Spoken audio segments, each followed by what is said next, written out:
The International Grand Committee has announced its first American member.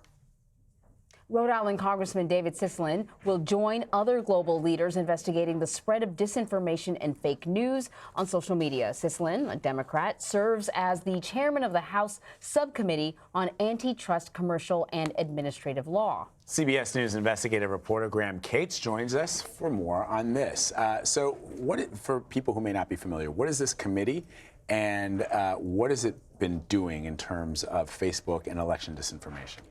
This is a collection of lawmakers from now a dozen countries around the world that represent really the most aggressive investigations into Facebook, fake news, disinformation, and the way those are used to manipulate elections and other cultural things. And it's a committee that has kind of dogged Mark Zuckerberg, repeatedly saying, come meet before us. We represent a growing population of the world. At this point, if you include the US, we're talking 750 million people. And we want to know what your company knew, and we want to know when, and we're going to dig around the world to find evidence of this, whether or not you're there. It's surprising to me that this is the first time that an American is on this committee, because we're talking about an American company. They haven't been able to get Mark Zuckerberg to show up. Do you think having an American will increase the chances that he'll present himself? I think it adds weight to the committee. You're right, Facebook is based here in the U.S., and we've had our own congressional investigations that are kind of lagging behind some of the other ones around the world. What really is important is that this next hearing is going to be in Ireland, where Facebook has some massive data operations and can really face repercussions if he doesn't show up.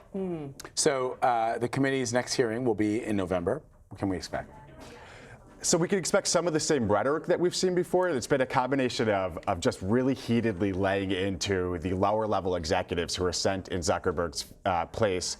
And then what's really great is you get to see from around the world where this is becoming an issue. So the Singapore delegation repeatedly brings up these images of posts that say stuff like "kill all Muslims" that managed to get by Facebook's censors before, like the Sri Lanka attacks and things like that. Whereas in the UK and Canada, they're focusing more on election manipulation. So you're going to see a lot of that, but then you're also going to see it's going to be led by the Ireland delegation. So they're going to be looking at how the data flows through their country. And that's why you're going to want Facebook to be paying attention to it. That's really interesting. Graham Cates, thank you so much. Thanks, Graham. Thank you.